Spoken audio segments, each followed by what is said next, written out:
Okay चलो बच्चा, तो हम लोग पिछले क्लास में साइंस में इंट्रोडक्शन किए थे।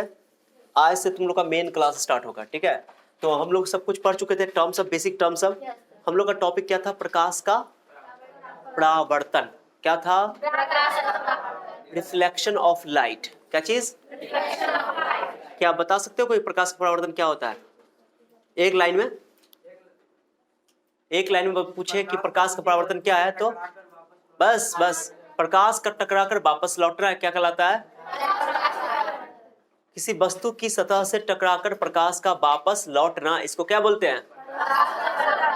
डेफिनेशन याद करके अपने दिमाग पे ज्यादा बोझ देने की आवश्यकता नहीं है, कोशिश करो समझने की, ठीक है। जो इंपॉर्टेंट पॉइंट होगा, जो मैं बोलूंगा बोर्ड के लिए ज्यादा इंपॉर्टेंट है, तो मैं खुद बोलूंगा कि याद कर लेना उसको। याद करने की जरूरत नहीं है, लिख लिख के याद करोगे तो याद हो जाएगा और कंसेप्ट भी बन जाएगा। पीछे कौन बैठा हुआ है? ऐसे ढंग से बैठो, ओके। अब मैंने कुछ टर्म बताए थे, समतल दर्पण से प्रकाश का परावर्तन मैंने करवाया था। तो यहाँ पर देखो, एओ को क्या बोलेंगे? एओ को आपतित किरण, इंसिडेंट रे। ओबी को क्या बोलेंगे? परावर्तित किरण को रिफ्लेक्टेड रे, जाने वाली किरण। और जहां पे इंसिडेंट रे और रिफ्लेक्टेड रे मिल रही है उसको क्या बोलते हैं? आपतन बिंदु, पॉइंट ऑफ इंसिडेंस। और जो लंब डाला जाता है अभिलंब कहलाता है। क्या कोई दिक्कत? आपतन कोण किसको बोलोगे? इसको किसको? आई को। लंब और इंसिडेंट रे के बीच में जो एंगल होगा आपतन कोण। और जो लंब और रिफ्लेक्टर रे के बीच में जो एंगल होगा उसको क्या बोलोगे? परावर्तन कोण, एंगल ऑफ रिफ्लेक्शन। इसको बोलते हैं एंगल ऑफ इंसिडेंस। ये सारी टर्म हम लोग क्लियर कर चुके थे। हम लोग प्रकाश का परावर्तन क्या होता है उसको याद नहीं करना है, बस समझना है कि प्रकाश किसी वस्तु से सतह से टकराकर वापस आया था उसी मीडियम में, तो उसको बोलते हैं प्रकाश का परावर्तन। अब क्या है कि प्रकाश के परावर्तन के नियम क्या है? नियम पूछे जाते हैं एग्जाम में। तो पहली बात तो दिमाग में बैठा लो, सब जगह ध्यान यह होना चाहिए कि प्रकाश के परावर्तन के केवल कितने नियम है। जबकि तुम लोग 12th अगला टॉपिक पढ़ोगे इसी के बाद, इसके बाद जो टॉपिक आएगा प्रकाश का अपवर्तन। ओके, क्या है ये? रिफ्लेक्शन ऑफ लाइट है, वो रिफ्रैक्शन ऑफ लाइट होगा, ठीक है। तो उसका भी क्या वो नियम पढ़ना है, इसका भी कितना नियम पढ़ना है? दोनों नियम। तो एग्जाम में कई बार बोर्ड एग्जाम में सीधे सीधे एमसीक्यू में पूछ देता है कि प्रकाश के परावर्तन के कितने नियम होते हैं। तो नहीं, कई बार पूछा हुआ बोर्ड एग्जाम में, तो सीधे सीधे कई बार पूछ चुका है स्टेट बोर्ड में, ठीक है। तो याद रखना दो नियम। अब कौन दो नियम क्या है? नियम सुनो, मैं एक चीज तुमको बताता हूँ, थोड़ा सा चर्चा हो जाएगा। ये तुम्हारे पास देख रही है, ये एक तरह का कोई सरफेस है, उबड़ खाबड़ सरफेस है। क्या बताओ? कोई उबड़ दीवार तुमको कैसा दिख रहा है? ये दीवार जो है कैसा है? प्लेन सरफेस है कि उबड़ खाबड़ है? तो क्या प्रकाश का परावर्तन उससे हो रहा है कि नहीं हो रहा है? हो रहा है ना, वहां भी हो रहा है, यहाँ भी हो रहा है। लेकिन बता, बोर्ड इसके तुलना में ज्यादा चिकना है ना? चिकना मतलब प्लेन है ना, ज्यादा स्मूथ है ना। ओके, तो ज्यादा प्रकाश को ये परावर्तित कर रहा होगा कि वो कर रहा होगा? बोर्ड कर रहा होगा। तो जो जितना चिकना होगा उतना अच्छा प्रकाश को परावर्तित करेगा, सिंपल सा बात है, उतना ज्यादा अमाउंट में करेगा। तो प्रकाश का परावर्तन यहाँ होगा कि नहीं होगा इस सतह से? बताओ, अगर प्रकाश इस पर डाला जाए तो क्या प्रकाश परावर्तन होगा कि नहीं होगा? होगा, ऑब्वियसली होगा, नहीं होने का सवाल नहीं है, ठीक है। अब एक चीज समझना, इंपॉर्टेंट चीज समझो। जब इसे लाइट आएगी, ध्यान देना, लाइट आएगी, टकरा कर चली गई। ओके, लाइट आई, टकरा कर चली गई। लाइट आई, ओके, सुना सब बच्चे? ओके, मैं जो बता रहा हूं समझना। इसमें लाइट आई, टकरा के चली गई। लाइट आई, टकरा के चली गई। इसमें क्या है? इसमें देखो, और एक मैं अभी जो तुमको समतल दर्पण जो बनाया था उसमें देख लो। आई, लाइट इंसिडेंट की, आई, टकरा कर चली गई। आई, टकरा कर चली गई। दिखने में किसमें अच्छा लग रहा है? आई, चली गई, आई चली गई, आई चली गई। पैरेलल आ रहा है, पैरेलल जा रहा है कि नहीं जा रहा है? पैरेलल आ रहा है, पैरेलल जा रहा है, दिखने में अच्छा भी लग रहा है। यहाँ पर क्या हो रहा है? पैरेलल आ रहा है लेकिन पैरेलल, ओके। लेकिन इस बात को याद रखना, जब जो नियम मैं पढ़ाने वाला हूँ, ओके, दो तरह का परावर्तन को डिफाइन करते हैं। कितने लोग पढ़ाते हैं इसको? दो इसको बोलते हैं रेगुलर रिफ्लेक्शन। क्या बोलते हैं? 8th क्लास में भी चर्चा है, नियमित परावर्तन बोलते हैं हिंदी में। इसको बोलते हैं इररेगुलर या डिफ्यूज्ड रिफ्लेक्शन भी बोलते थे इसको, ओके। अनियमित परावर्तन सुने होगे ना, ओके। हम लोग किसकी बात करने वाले? हम लोग बोला ना मैंने कि हम लोग के लिए क्या है कि जब भी प्रकाश का परावर्तन इस चैप्टर में करेंगे तो मिरर ले लेंगे। क्या ले लेंगे? अब मिरर से तुमको पता है कि प्रकाश का अधिकांश भाग क्या हो जाता है? परावर्तित हो जाता है। क्लियर हो गया? तो इसलिए चिंता नहीं करना है, इस टाइप का हम लोग फिगर देखने को नहीं मिलेगा। लेकिन यहां भी परावर्तन के नियम लगेंगे और यहां भी परावर्तन के नियम, लॉ ऑफ रिफ्लेक्शन यहां भी लगेंगे और यहां दोनों जगह लागू होता है। मैंने लॉ ऑफ जो रिफ्लेक्शन पढ़ रहे हैं यह हर तरह के परावर्तन के लिए लागू होता है। तो ये नहीं कि केवल यहाँ लगा, आपको कैसे होता है लागू, जवाब देता हूं मैं थोड़ा देर में। ओके, उस लड़की को जगाओ, कब मार लगेगा उसको, नहीं नींद आ रहा था उसको कहो पानी मार के आइए। ठीक है, तो देखो समझ रहे हो?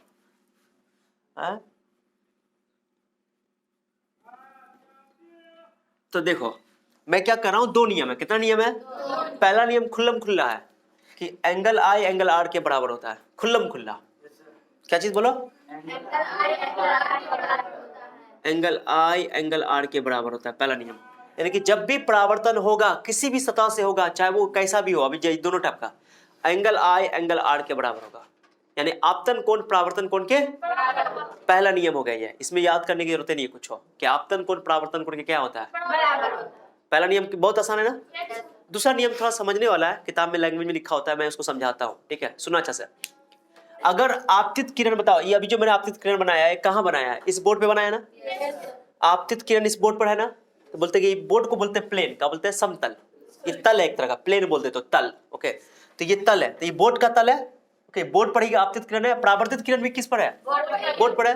लंब भी किस पर है? क्लियर हो गया? तो आपतित किरण, अपरावर्तित किरण और आपतन बिंदु पर डाला गया अभिलंब सब एक ही तल में है कि नहीं है? यही है थर्ड नियम। क्या बोलते हैं? आपतित किरण बोलो, परावर्तित किरण और आपतन बिंदु पर डाला गया अभिलंब सभी किस में है? बोर्ड पर, यानी कि एक ही तल में है। बोलेंगे एक ही तल में। अभी ना बोर्ड है, अब तुम लोग तो कॉपी पे लिखोगे तो उसको बोलेंगे कागज का प्लेन है। वो किसका तल है? कागज का तल है। कोई दीवार पे लिखेगा दीवार का तल होगा। क्या समझा रहा बात को? तो तल बोलना जरूरी है, प्लेन। समतल बोलो या तल बोलो चलेगा, तल बोलना जरूरी है। ठीक है, तो क्या बोलोगे? आपतित किरण बोलो, परावर्तित किरण और आपतन बिंदु पर डाला गया सभी एक ही तल में होते हैं, सभी एक ही तल में। तो कितने नियम हो गए? ओके, चलो 2 बार हिंदी में पढ़ते 2 बार इंग्लिश में पढ़ाते, याद हो जाएगा। बोलो पहला नियम, बोलो पहला नियम बोलो। आपतन कोण और परावर्तन कोण बराबर होते हैं। मेरे साथ बोलो, आपतन कोण और परावर्तन कोण हमेशा बराबर होते हैं। दूसरा नियम बोलो, दूसरा नियम। आपतित किरण, परावर्तित किरण और आपतन बिंदु पर डाला गया अभिलंब सभी एक ही तल में होते हैं। याद हो गया ना? दो नियम एकदम इजी है। क्लियर हो गया? Angle of incidence, angle of reflection is equal. Okay, माने angle of incidence is always equal to the angle of reflection. और थर्ड सेकंड लॉ है कि incident ray and reflected ray and normal to the point of incidence all lie in the same plane, माने एक ही plane में होते हैं। कोई दिक्कत नहीं ना इसमें? मैं बस इसको लिख रहा हूँ, नोट कर दो आप। चलो वीडियो पॉज करो, चलो लिखो अब इसको। सब लिख चुके हो गए? लिख लिया? इसको बॉक्स में पैक कर लो। Angle I is equal to angle R. Hindi में भी लिख दिया है मैंने और इंग्लिश में भी। जो सीबीएसई के बच्चे उस सीबीएसई में लिख लो, जो हिंदी मीडियम के बच्चे हिंदी मीडियम में लिख लो। ठीक है, सब लिखने की जरूरत नहीं है। एग्जाम में पूछेगा कि परावर्तन के नियम को लिखे तो सीधे ये लिखोगे पहला नियम और angle I equal to R लिख देना, फिगर बना देना, फिगर भी ड्रॉ कर दोगे। तो ये I hope you all understand. Okay, चलो क्या लिख चुके हैं सब? किसी का बच्चा भी हुआ है? हो गया? ओके, चलो। आपतन कोण परावर्तन कोण के हमेशा बराबर होता है। आपतित किरण, परावर्तित किरण और आपतन कोण पर डाला गया अभिलंब सभी एक ही तल में होते हैं। एक ही तल का मतलब क्या हुआ कि अगर आपतित किरण इस बोर्ड पर है, परावर्तित किरण इस बोर्ड पर है, तो आपतन बिंदु भी ओके, आपतन बिंदु पर डाला गया अभिलंब भी क्या होगा? इसी बोर्ड पर होगा। ऐसा नहीं होगा कि आपतित किरण यहाँ है, परावर्तित किरण वहां चला जाएगा उस बोर्ड पे। मतलब इस बोर्ड पर अगर आपतित किरण है तो परावर्तित किरण भी इसी बोर्ड पे होगा। ऐसा नहीं होगा उस दीवार पर चला जाएगा, ऐसा नहीं होता। मैंने एक ही बोर्ड में रहेगा, ये रूल है। और लंब भी जो डालोगे, लंब कहाँ पे डालोगे? हमेशा आपतन बिंदु पर, बीच नहीं बोलो, आपतन बिंदु पर। कहाँ पर? जहां पे इंसिडेंट रे और रिफ्लेक्टेड रे मिलेगा उसको बोलते हैं पॉइंट ऑफ इंसिडेंस, उस पर डालना है लंब। नॉर्मल बोलते हैं अंग्रेजी में, क्या बोलते हैं? नॉर्मल। ठीक है, incident ray, reflected ray and the normal at the point of incidence all lie in the same plane. Okay, तो दो लॉ हो गया, समझ में आ गया? एग्जाम में ऑब्जेक्टिव भी आ सकता है, ऊपर से ये दोनों में लिखने के लिए पूछ सकता है। मिटा दो इसको। चलो आगे बढ़ते हैं। हो गया। उसके बाद हम लोग आप क्या कर रहे हैं, इंपॉर्टेंट बात कर रहे हैं, ठीक है। पहले बताओ दर्पण के बारे में तो चर्चा हो गया है, फिर दर्पण के बारे में और डिटेल से हम लोग पढ़ेंगे। अभी हम लोग एक ही दर्पण की बात कर रहे हैं। कौन दर्पण की बात कर रहा है? हाँ, मिरर के बारे में बात हो गई है, प्लेन मिरर की बात कर रहे हैं, ठीक है। चलो, छोटे छोटे टर्म जो हिंदी इंग्लिश लिखते हैं ना, जैसे प्लेन मिरर, हिंदी समतल दर्पण, तो जो खास तौर से बिहार बोर्ड के बच्चे हो, यानी कि हिंदी मीडियम के बच्चे हो, वो याद करके जो टर्म सब लिखता हूँ उसका अंग्रेजी थोड़ा सा लिख लिया करो। पूरा डेफिनेशन इंग्लिश में लिखने की जरूरत नहीं है, थोड़ा सा लिख लिया करो कि इतना तो आना चाहिए कि आगे जाकर के तुमको दिक्कत नहीं होगा, इसलिए मैं लिख दे रहा हूँ बोर्ड पे। चलो अब बात कर लेते हैं, हम लोग ये टॉपिक मिटाते हैं। अब हम लोग न्यू टॉपिक पे बात करते हैं। कौन टॉपिक की बात करते हैं? New topic. अब बहुत ही इंपॉर्टेंट टॉपिक की बात करने वाले हैं अब हम लोग। अब आने वाला है, सुना जैसे है, बिम की बात करने वाले हैं। किसकी बात करने वाले हैं? बिम की बात करने वाले हैं। एक बिम एक टॉपिक है जिसको ऑब्जेक्ट बोलते हैं अंग्रेजी में। क्या बोलते हैं? वस्तु भी बोल सकते हो हिंदी में। ओके, वस्तु, बिम। और एक बात करने वाले प्रतिबिंब। क्या चीज की बात करने वाले हैं? प्रतिबिंब। क्या बोलते हैं इसको? बहुत आराम से समझेंगे, हड़बड़ाना नहीं है, बहुत इंपॉर्टेंट कंसेप्ट है। अंग्रेजी में इसको बोलते हैं इमेज। क्या बोलते हैं बाबू? इमेज। तो एक टर्म है बिंब, एक टर्म है तुम्हारे पास प्रतिबिंब। हमारे लिए इंपॉर्टेंट टर्म ये है, बहुत इंपॉर्टेंट है, इसको समझते हैं। बिंब और प्रतिबिंब, इसको वस्तु बोलते हैं, ठीक है, वस्तु। अभी वस्तु किसको बोलेंगे? फिजिक्स के नजरिए से वस्तु किसको बोला जाएगा? अब सब बच्चा सुनना, बहुत इंपॉर्टेंट है, ठीक है, सुनना। एक चीज समझना सारे बच्चे, जैसे मान लो कहीं पे ये है मेरे पास, मान लो, ठीक है जी, वस्तु किसको बोलोगे? ये एक पॉइंट है, ये कोई पॉइंट है, मैंने बिंदु बोलते हैं इसको। इस पॉइंट से रे निकल रही है, ध्यान देना। ये तुम्हारे पास है, सारे बच्चे का ध्यान यहाँ होना चाहिए। अच्छा, एक पॉइंट तो बोलना भूलिए गया, मैं अभी बता देता हूँ। प्रतिबिंब बिंब से जाने से पहले एक बात यहाँ उतार लेना साइड से, ओके, तो मैं भूल गया था। कुछ क्वेश्चन कुछ कर लेते हैं, एग्जांपल करते हैं, कुछ बात तुम लोग को इंपॉर्टेंट पॉइंट ही बताएंगे। ये मेरे पास प्लेन मिरर है, क्या है बताओ? प्लेन मिरर, ठीक है। अब ये बताओ, मैं क्वेश्चन पूछ रहा हूँ तुमसे, ओके। एक रे आई, एक रे गई, इंसिडेंट रे, रिफ्लेक्टेड रे, ठीक है, इंसिडेंट रे और रिफ्लेक्टेड रे, ओके। अब यहाँ पर मैं क्या कर रहा हूँ, सुना सब बच्चा, ये मैंने दे दिया तुमको 30 डिग्री या 60 डिग्री, कितना दे दिया? चलो मैं तुमसे पूछूंगा एंगल आई का मान बताओ कितना होगा, और एंगल आर का मान बताओ, दोनों का मान बताओ। एंगल आर का मान बताओ, एंगल आर का मान बताओ। चलो एक एग्जांपल में दे रहा हूँ, नहीं बताया था मैं, ताकि तुमको समझ में आ जाए।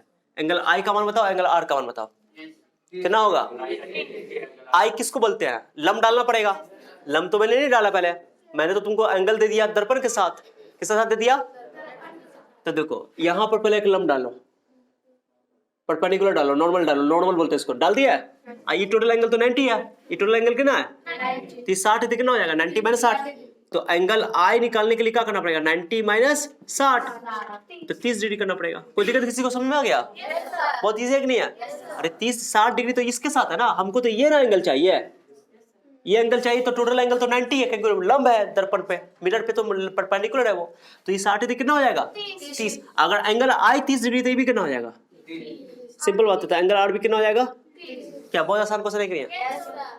मैंने दर्पण के साथ दिया हुआ 60 डिग्री, तो बोलेगा आपतन कोण बताओ, तो 90 में से घटाना पड़ेगा। क्या समझ रहा है? हाँ, अगर आपतन कोण दिया रहता, यानी कि एंगल ऑफ इंसिडेंस दिया रहता, तब उस बोलता कि एंगल ऑफ रिफ्लेक्शन निकालो, तो जितना दिया रहता एंगल ऑफ इंसिडेंस उतना ही एंगल ऑफ रिफ्लेक्शन होता है। क्या पॉइंट समझ आया? बहुत अच्छा क्वेश्चन है, ये ऑब्जेक्टिव में आ सकता है, इजी क्वेश्चन है, लेकिन बहुत इजी है, कुछ लेवल नहीं है इसका। एक और इंपॉर्टेंट पॉइंट, एग्जाम्पल 1, एग्जाम्पल 2, ये भी आया, वेरी वेरी इंपॉर्टेंट, मैं लिख रहा हूँ, वेरी वेरी इंपॉर्टेंट। सबका ध्यान यहाँ होना चाहिए, जरा भी ध्यान इधर तो नहीं भटकाओ, क्योंकि बहुत इंपॉर्टेंट है, एकदम गोल्ड चीज पढ़ रहे हो। क्या पढ़ रहे हो? हाँ, आगे समझ में आएगा तुमको आगे। क्या पढ़ रहे हो? गोल्ड। गौर से देखो, आराम आराम से, जब चैप्टर के दौरान पढ़ाते तो आराम आराम से पढ़ाते हैं। ये तुम्हारे पास फिर प्लेन मिरर है, क्या है बताओ? अब तुम लोग से पूछूंगा मैं, ओके। चलो, लाइट आई, ओके, चलो लाइट आई 90 डिग्री पे पड़ी, इंसिडेंट रे, ओके। अब बताओ एंगल आई का मान इसमें बताओ कितना है? लंब है, लंब, लंबे पर आ गया लाइट, लाइट किस पे आ गया? लंब पे ही आ गया, परपेंडिकुलरली आ गया, तो आई का मान मतलब कितना होगा? और एंगल आर का मान? सोच के बताओ, एंगल आई का मान और एंगल आर का मान बताओ। 0 डिग्री के फेवर में कितने बच्चे हाथ रहा? चलो हाथ रखो नीचे। 90 डिग्री के फेवर में कितने बच्चे हो? देखो तुमको कॉन्फिडेंट नहीं आ रहा है, गलती को भी कॉन्फिडेंटली बोलो, हाँ सर कॉन्फिडेंट बोलो। आप किसी का देखा देखी वो भी बोल रहा है 0 डिग्री, ओ सही होगा लग रहा है, बोल दो। ऐसा नहीं होता है। तुमको नहीं समझ आ रहा है तो हम तो बताएंगे ना, गलती है बोलो, लेकिन बोलो। अभी गलती कर लोगे तो बाद में गलती नहीं होगा, और कॉन्फिडेंट आएगा ऐसे हाथ उठाओगे तो, मैंने कि बोलोगे तो। फिर कहता है पहली बात तो आंसर 0 डिग्री होगा। क्या होगा? 0। अब मैं बताता हूँ, क्योंकि एंगल हम लोग किसके साथ मेजर करते हैं? एंगल जो मेजर करिए, जो एंगल ले रहे हैं, angle incidence angle, angle of incidence, angle of reflection, आपतन कोण, परावर्तन कोण, तो हम लोग लंब के साथ लेते हैं। किसके साथ लेते हैं? अब तुम बताओ, अभी ये कितना एंगल है? 30 डिग्री है। ये कितना एंगल है? सब बच्चा ध्यान सुना, 30 डिग्री है, बताओ 30 डिग्री है। ये एंगल निकाले ना पहले वाला एग्जांपल में 30, तो अब इसको थोड़ा और ऊपर कर दो तो 30 से ये 20 हो जाएगा। अब कितना हो जाएगा? 10। अब कितना हो गया? क्या समझाया? क्योंकि लंब के साथ एंगल लेते हैं हम लोग, दर्पण के साथ एंगल। अगर लंब तुम्हारा उसी पर है, उसी पर रे आ गया, किरण आ गई, तो ये 0 डिग्री एंगल होगी। एंगल तो दर्पण के साथ ना 90 बना रहा है, हमको तो एंगल चाहिए लंब के साथ ना। तो लंब के साथ तो लंबे पर लाइट आ गया ना, ये लंब है और लंबे पे लाइट आ गया, तो लाइट अगर ये लंब है तुम्हारे पास, ये लंब है, क्या है ये? देखिए बताओ, लंब है। और ये रे ऐसे आई तो ये मान लो 30 डिग्री था, कितना था? अब ऐसे आई तो, अब ऐसा आई तो अब कितना हो गई? अगर लंब परपेंडिकुलर नहीं पड़ लेगा तो 0 डिग्री एंगल हो जाएगा। एंगल तो हम लोग लंब के साथ लेते हैं, दर्पण के साथ। क्या समझा गया? तो एंगल हम लोग नॉर्मल के साथ मेजर करते हैं। क्या क्लियर हुआ अच्छे से? तो एंगल अगर परपेंडिकुलरली आएगी तो एंगल आई का मान कितना? 0 डिग्री। एंगल आई का मान, कोई दिक्कत किसी को? कोई डाउट?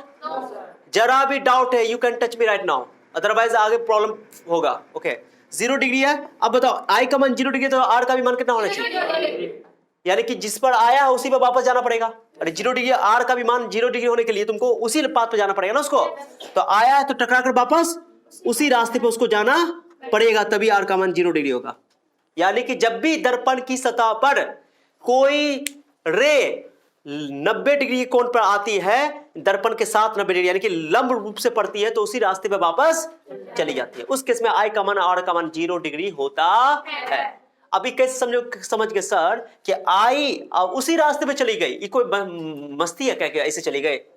क्योंकि इसको परावर्तन के नियम को फॉलो करना पड़ेगा। परावर्तन का नियम क्या कहता है कि आपतन कोण परावर्तन कोण के, जब 0 डिग्री पे आई थी, आई का मान 0 डिग्री था, तो आर का मान भी क्या होना चाहिए? तो आई जिस रास्ते पे उसी रास्ते पे जाएगी तब तो आर का मान 0 डिग्री होगा। क्या आर भी तो 90 लंब के साथ लेते हैं, आर भी तो नॉर्मल के साथ मेजर करते हैं। तो ये याद ना कि जब भी ये रे 90 डिग्री यानी कि लंब रूप से दर्पण पे पड़ती है, किस पे पड़ती है? परपेंडिकुलरली मिरर के साथ पड़ती है, तो उसी रास्ते पे वापस चली जाती है। क्या समझ आया? टकरा कर उसी रास्ते पे चली जाएगी, इस बात का ख्याल रखना। क्या समझ आ गया? बहुत इंपॉर्टेंट पॉइंट है कि जब भी लंब रूप से आएगी तो उसी रास्ते पे चली जाएगी। मैंने बोलो कि जिस रास्ते पे आई है उसी रास्ते पे, लेकिन ये तभी ऐसा होगा जब लंब रूप से दर्पण के साथ लंब रूप से वो पड़ेगा, नॉर्मली पड़ेगा। क्या पड़ेगा? ओके मैं इसको लैंग्वेज में लिख देता हूं, पॉइंट देकर स्टार देकर के, ठीक है? इसको वीडियो पॉज करो, मैं लिख देता हूं, दोनों एग्जांपल बता रहा हूं। तो हो गया, ये हिंदी में भी लिखा हुआ है, अंग्रेजी में भी लिखा हुआ है। जब कोई किरण दर्पण के सतह पर लंबवत आपतित होती है तो परावर्तन के बाद उसी पथ पर परावर्तित हो जाती है। इस केस में आई का मान आर का मान क्या हो जाएगा? 90 नहीं बोलना, मैंने फेल भी करवा दिया। कैसे? ओके क्योंकि हम लोग एंगल दर्पण के साथ नहीं लेते हैं, बल्कि किसके साथ लेते हैं? नॉर्मल के साथ, लंब के साथ लेते हैं, ठीक है? When a ray of light incident of normal to the surface, then it retraces, मतलब retrace होगा उसी पाथ पर दोबारा, its path after reflection, परावर्तन के बाद वो उसी पाथ पर वापस लौट जाता है। क्या समझ आ गया? क्लियर? बहुत इंपॉर्टेंट है। अब मैं आता हूं किस पर? अपने पॉइंट पर आ जाओ, उसको मिटा दो क्या? चलो मैं पूरी बात को लिख दूंगा, एकदम प्यारा सा कॉपी तुम लोग का बन जाएगा, नोट्स बन जाएगा, एकदम बेहतरीन नोट्स बनेगा। ऐसा नोट्स बनेगा तुमको दोबारा किताब की जरूरत नहीं पड़ेगी, लेकिन किताब पढ़ोगे तो कॉन्फिडेंट आएगा। ओके थोड़ा अच्छा रहेगा, फायदा होगा तुम लोग को। कंसेप्ट तो मैं पूरा कंप्लीट यहाँ पे दूंगा, नोट्स भी बन जाएगा। कॉपी को दोबारा और फेयर दोबारा घर पे जाकर दोबारा बनाने की आवश्यकता नहीं है। एक बार यहाँ फेयर बन गया, दोबारा नहीं बनाना। घर पे खाली 2-3 ठो रफ कॉपी रखना है। क्या रखना है बाबू? रफ कॉपी रखना है, जिसको भी तुमको प्रैक्टिस करना है। ओके माने तुमको याद नहीं हो रहा है, इस बात सबको याद करना है, तो 2-3 बार उसको क्या करो, रफ कॉपी में लिखो। मुंह हिला करके याद करने की जरूरत है ना, ऐसे मुंह हिला के ऐसे करके, ऐसे ये अच्छी आदत नहीं है। है ना बड़े, जब कोई आपतित ग्रंथ दर्पण के साथ, जब कोई आपतित ग्रंथ, जब कोई आपतित ग्रंथ दर्पण के साथ, जब कोई आपतित, यार ये अच्छा तरीका नहीं है, घटिया तरीका है पढ़ने का, समझ रहे हो? याद तो हो जाएगा लेकिन दिमाग में नहीं बैठेगा। लिखोगे ना तो डबल लिखने का बहुत सारा फायदा है। किसी चीज को तुमको, ये लाइन को तुमको याद करना है, क्या करना है? समझ तो गए हो, याद भी रखना है, तो उसके लिए क्या करो, 2-3 बार इसको रीड मान लो, रफ कॉपी 2-3 रखो, साइंस का 2 कॉपी रखो, मैथ का रफ कॉपी रखो, और उसमें दोबारा बार लिखो, एक ही बात को 3 बार लिख डालो, याद भी होगा, राइटिंग भी ठीक होगा, और लिखा हुआ बात दिल पर छपता है। कहाँ छपता है? वो निकलता जल्दी नहीं। तुमको लगेगा कि हमको याद नहीं हुआ, लेकिन तुमको याद हो जाता है। याद करने का तरीका ये, मुंह हिला के कभी नहीं याद करना, धोखा से भी नहीं। तो जितने बच्चों मैंने 9 से ही सिखाया नहीं सब बात सब, तो ये आदत बदल दो, परिवर्तित कर दो इस आदत को, समझा? रफ कॉपी साइंस का 2-3 ठो लेकर रखे रहो, है ना? आप खूब लिखो, एक ही चीज को कै बार लिखो, 3 बार 4 बार लिखो, याद हो जाएगा।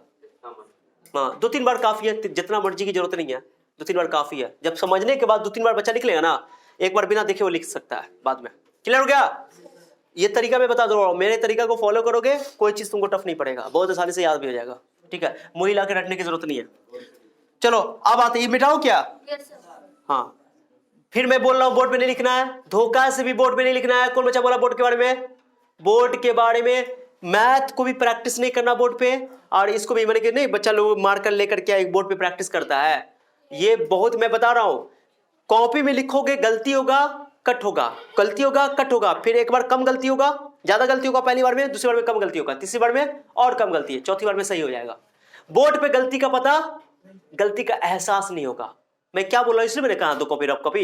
बोर्ड उस बच्चों के लिए जो पूरा मैथ पढ़ चुका है, खास उससे मैथ या न्यूमेरिकल, ओके, प्रैक्टिस करना है, उसको पूरा पढ़ लिया, प्रैक्टिस करना, फास्ट प्रैक्टिस करना, तो उसके लिए लास्ट टाइम में जब भी तुमको टेस्ट वगैरह होगा, उससे पहले बोर्ड ज्यादा यूजफुल होगा, जब पढ़े हुए रहोगे तब। अब नई चीज को तुमको पढ़ना है, इसको याद करना है, रिवीजन करना है, प्रैक्टिस करना है, तो इसको बोर्ड पे सब बच्चा होगा कि इसमें बहुत सारा बच्चा, काबिल बच्चा सब होगा, तो एक एक बात को फॉलो करोगे, बहुत फायदा होगा। ठीक है ना? क्या समझ आ रहा है? तो कॉपी खर्चा करने के डर से डरना नहीं है। जो तुम फेयर करके दोबारा जाकर ये लिख रहे हो, तो आप कितना अच्छा दोबारा जाकर अच्छा से सजा के लिखेगा, उससे अच्छा है कि यही पे सजा के लिखो, ओके। और उसको घर पे 2-3 कॉपी में क्या करो, उसको एक कॉपी लिखो, एक कॉपी को एक ही बात को 3 बार लिखो। क्या बार लिखो? देख को लिखो, देख के लिखो, नहीं याद हो रहा देख के लिखो इसी को, उसका 2-3 बार खुद से बिना देखे लिख दो, 2-3 बार लिखोगे याद हो जाएगा। कितना देर लगेगा लिखने, बताओ तो जल्दी। इस टॉपिक को हमको इतना लाइन को याद करना है, कितना देर लगेगा? मान लो 20 मिनट लगे याद करने में, 2-3 बार लिख लिए, 4-5 बार लिख दिया, याद हो गया। क्या याद नहीं होगा 2-3 बार में? लिखने का फायदा मैंने बताया ना तुम लोग को, क्या बताया? राइटिंग भी ठीक हो जाएगा और दिल पे छपता है लिखा हुआ बात। तुमको लगेगा कि हमको याद नहीं है, लेकिन जब तुम लिखने के लिए बैठोगे ना, लिखा जाएगा, पेन अपने आप चलता रहेगा आगे, समझ रहे हो? इसलिए, लेकिन मुंह हिला के जो गाना की तरह अच्छा चलता हूं, ऐसा धोखा नहीं करना, है ना? समझ गो? ऐसा नहीं, कितना बच्चा हम लोग बचपन में देखे, बस बहुत सारे बच्चे को देखते हैं, जब कोई किरण दर्पण के साथ पढ़ता है, जब कोई किरण इतना तक पहले रटेगा, है ना, यहां तक रटेगा पहले मुंह हिला के। जब कोई किरण दर्पण के साथ पढ़ता है, जब कोई किरण दर्पण के साथ पढ़ता है, जब कोई फंस रहा है, अरे किरण था कि क्या था, ये सब ये चीज गलती होगा। आप फिर टॉयलेट में जाओगे, याद आएगी, अरे एक तक किरण भूलिए गए हम, समझ गए बात को? किरने को भूल जाओगे, समझ रहे हो? अरे मैं क्या बोल रहा हूँ, तरीका समझा? It's not about joke, okay. बहुत इंपॉर्टेंट बात बता रहा हूं, याद करने का बेस्ट मेथड है, उसको बार बार क्या करो, तो रफ कॉपी बनाओ, फेयर के बदले में क्या करो, रफ बनाओ। फेयर ये है क्लासरूम में, दोबारा फेयर बनाने की जरूरत है, वो करते हैं, वो 2-3 दिन वेट करो, हम देख लेते हैं, ग्रुप बनाने वाले हैं, ओके। चलो ये क्या हो गया, ये क्या, भले याद दिला दियो, मिटा दो इसको, आ जाओ ऑब्जेक्ट पे। चलो ये पॉइंट हो गया। आज मैं कुछ ऑब्जेक्ट के बारे में बात कर लेता हूं, इमेज के बारे में कल बात कर लेंगे, ऑब्जेक्ट के बारे में बात कर लेंगे। चलो कोई बात नहीं करे, चलो पहले ऑब्जेक्ट के बारे में बात कर लेते हैं। सुनो, क्या किसके बारे में बात कर लेते हैं? ऑब्जेक्ट के बारे में। सब बच्चा ध्यान होना चाहिए, ध्यान दो। ये मेरे पास इमेज है, सुनो तो, एक रे आई, सुन रहे हो? एक रे आई, आई गई बाद में, अभी सिर्फ आने की बात हो रही है। क्या हो रही है? आने की बात हो रही है, ठीक है। आई, ये बताओ आने वाली किरण बताओ, और ये पॉइंट है मेरे पास, क्या है बताओ? ये आने वाली किरण है कि नहीं है? आई चली जाएगी, किधर टकरा के जाएगी? टकरा के बोलो, टुई टुई, चली गई ना? चली गई, उसको उससे कोई मतलब नहीं है मुझे, बताओ ये तुम्हारा, ये बताओ क्या रे इस बिंदु से निकाले, इस पॉइंट से क्या रे निकाले हो? दो। इस पॉइंट को बोलते हैं पॉइंट ऑब्जेक्ट, बिंदु वस्तु, ठीक है। तो इस पॉइंट से 2 रे निकाले हो ना? क्या रे निकाले हो? 2 रे, एक रे ये, एक रे ये। एक आपतित किरण इधर है, एक आपतित किरण बताओ, ये आपतित किरण एक बिंदु पर मिल रहा है कि नहीं मिल रहा है?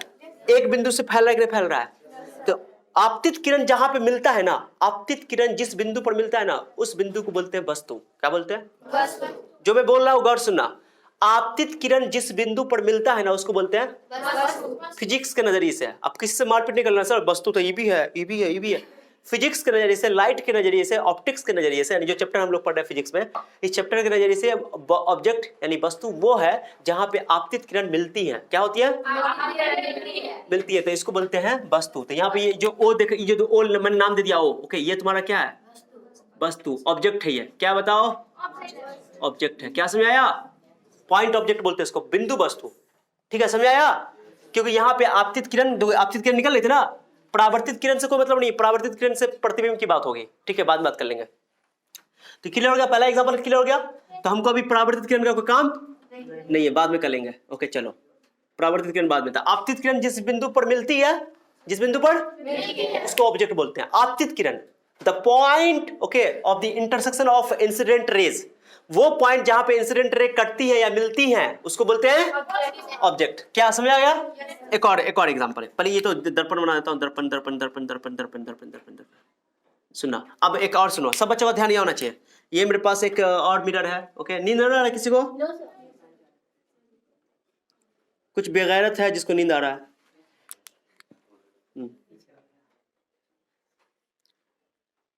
एक रे गई ऐसे, एक रे आई ऐसे, आई, 2 किरण आई, कितनी किरण आई? 2। अब बताओ कहीं से, ये बताओ कहीं पे मिलेगा ये आपतित किरण? पीछे तो मिल ही रहा है। अरे मिले, पीछे मिलेगा? जहां से आ रहा है वो तो फैलता हुआ आ रहा था, अब यहाँ पे मिल कहीं सिकुड़ रहा है ना। अभी इधर तुम ऑलरेडी फैल के आ रहा था, देखो ना कैसे, मेरा हाथ देखो, मेरा हाथ देखो, टुई टुई टुई टुई टुई टुई टुई टुई, कहाँ के मिलेगा? यानी इसको पीछे बढ़ाना पड़ेगा ना, तो इसको पीछे बढ़ाओ।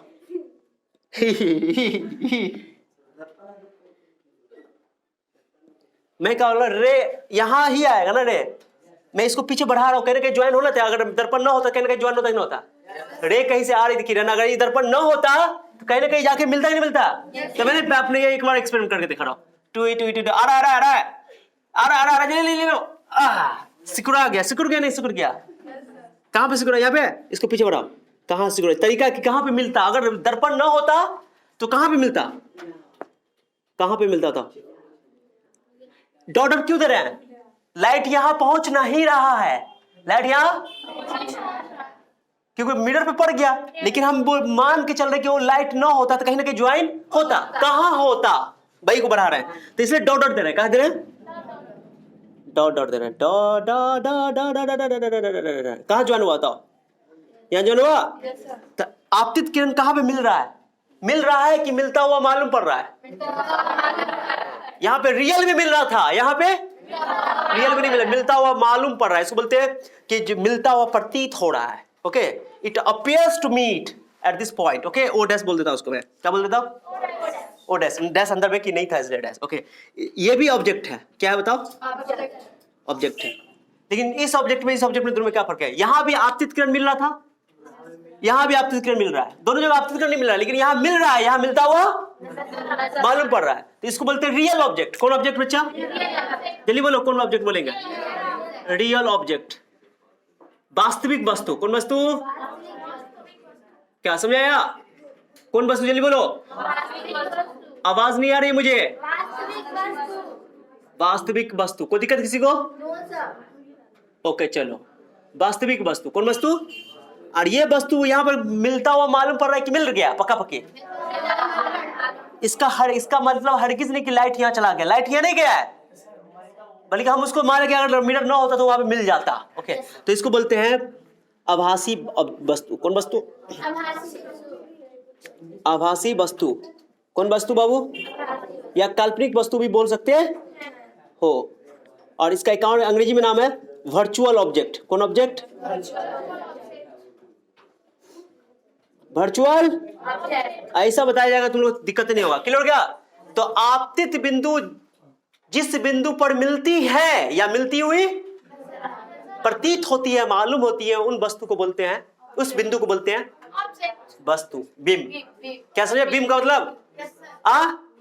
आपतित बिंदु, जिस बिंदु पर मिलती हुई मालूम पड़ेंगे क्या बोलोगे उसको? बिंब। ओके, आपतित किरण जहां पे मिलती हुई मालूम पड़ेंगे उसको बोलेंगे बिंब, ऑब्जेक्ट। अब अगर रियल में मिलती है तो उसको बोलेंगे रियल ऑब्जेक्ट, और मिलती हुई मालूम पड़ेंगे तो क्या बोलेंगे? Virtual object. क्या समझा? आपतित किरण है रे बउआ, क्लियर हो गया? इमेज की भी बात कर लेते हैं अभी तुम लोग को, ध्यान देना, सारे बच्चों का ध्यान यहाँ ना सुने। अब बताओ, हम लोग जो वस्तु की बात करने वाले, इस वस्तु की बात करेंगे कि इस वस्तु की बात करेंगे? हम लोग के सिलेबस में 10th क्लास में यही तक हम लोग महदूद रहेंगे। कहां तक महदूद रहेंगे? माने हमारी यहां तक सीमा है, इस सीमा से बाहर नहीं जाना है। ओके, कि हम लोग वास्तविक जब भी वस्तु की बात करेंगे तो समझ आना, ओ हो रियल ऑब्जेक्ट है, यानी कि वस्तु से दो किरण आएगी, वस्तु हम लेंगे आगे, उसका डांस करवाएंगे, उसको जो भी करना होगा भैया। कैसे भैया? अब बात करते हैं, सुनो सब अच्छा, तो बिंब की बात हो गई, किसकी बात हो गई? बिंब किसे बोलोगे? लिख दो, आपतित किरणों के कटान बिंदु को बोलो। क्या कहोगे? बिंब कितने प्रकार का? कौन कौन? अब इसका भी परिभाषा लिखो। कितना बच्चों को कीड़ा काटे हुआ है लिखने का, कॉपी खाली भरना है। कॉपी जितना कम भरोगे उतना अच्छा रहेगा, खाली इंपॉर्टेंट पॉइंट लिखना है, ठीक है? भरना नहीं है बल्कि इंपॉर्टेंट पॉइंट लिखना है। कंसेप्ट अब एग्जाम में नहीं पूछा जाएगा वस्तु क्या होता है बताओ, नहीं पूछेगा, लेकिन कंसेप्ट तुमको पता है। अब फिजिक्स के नजरिए से वस्तु कुछ और है ना, बता देना। तो आपतित बिंदु को, कटान बिंदु को क्या बोलते हैं? उसी तरह हम लोग कल पढ़ेंगे, बिंब, बिंब बोलते हैं हिंदी में। ओके, परावर्तित किरणों के कटान बिंदु को बोलेंगे हम लोग इमेज। क्या बोलेंगे? प्रतिबिंब, जो कि कल पढ़ने वाले, आज पढ़ने वाले। अब इसको लिख लो, वीडियो खाली पॉज कर लो। अब इसको मैं लिख देता हूं, कर लिया? तो देखो हो गया बाबू, ये आपतित किरणों के कटान बिंदु को क्या कहते हैं? बिंब। The point of intersection of incident raise is called object. Object दो तरह के हो गए, रियल ऑब्जेक्ट एंड देखो, रियल को तो मोटा लाइन से रियल में कटेगा, ये यहाँ कटता हुआ मालूम पड़ा, डॉट डॉट से दिखाएंगे। किसे दिखाएंगे? Dot dot dot. आपतित किरण है ना, ये आपतित किरण, आने वाली किरण है। अब कल बात करेंगे परावर्तित किरण। क्या करेंगे? यानी कि रिफ्लेक्टेड रे की बात करेंगे। जब परावर्तित किरण कटेगा तो उसको प्रतिबिंब बोलेंगे, इमेज बोलेंगे। कल बात करेंगे उसके बारे में डिटेल से, ठीक है? तो रन के लिए चलो, हो गया, अब नहीं लिखो, आप खत्म करो। आप कल इसको आके कल हम लोग प्रतिबिंब की बात करने वाले। किसी बात करने वाले? चलो रन के लिए, दैट्स ऑल। नेक्स्ट लेक्चर में